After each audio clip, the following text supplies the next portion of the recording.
সন্দেশখালীর আকঞ্চিপাড়ায় আক্তার মীর ও বেবি মীরের বাড়িতে সিবিআই আধিকারিকরা। শেখ শাহজাহানের বাড়ির উল্টো দিকে বাড়ি শেখ শাহজাহান ঘনিষ্ঠ এই আক্তার মীর ও বেবি মীর।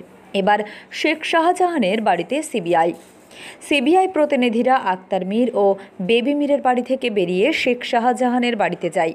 দীর্ঘক্ষণ বাড়ির বাইরে থেকে ডাকাডাকি করার পর কোনো সাড়া না পেয়ে সিবিআই আধিকারিকরা বেরিয়ে যায়।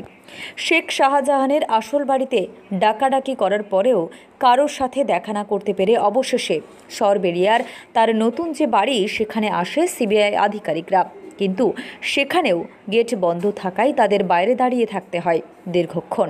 এবার সিবিআই আধিকারিকরা সরবেরিয়ার জাবেদ আলী গাজী এর বাড়িতে যায়। জাবেদ আলী গাজীর সাথে দীর্ঘক্ষণ কথা বলেন।